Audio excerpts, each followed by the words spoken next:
In the family business, the anticipation and the acknowledgement that things will be conflictual. Do you think a lot about that? We do have those points where actually we do want to probably rip each other's hair, ears and eyes out, I'm not quite so literally.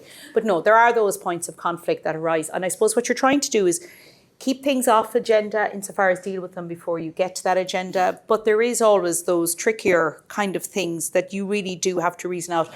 And I suppose what you have to do is to create a space for that. And you have to create a space and bring, this is where your third parties really comes to life. And I suppose it's you've rules around how decisions are made and everybody signs up to that, and you may be in the wrong side of how that works out, but you have to learn to accept that and move on. And I suppose part of your family values has to be around that.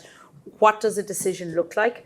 What happens in terms of if there isn't full agreement, how does that look? But ultimately, having a board size as well, or having that has that kind of, I suppose, magic number in terms of making weighted decisions is key. But I would be saying that try and deal with things so they don't have to become an agenda item. Just deal with it softly before you get to that point if you can. Now, where that doesn't happen, you do have to have that approach in place. And again, it's back to the fundamentals of what you sign up for is what you have to live by, whether you agree with it fundamentally or not. Because as always, we never agree 100% with everything, but you got to take a punt at times.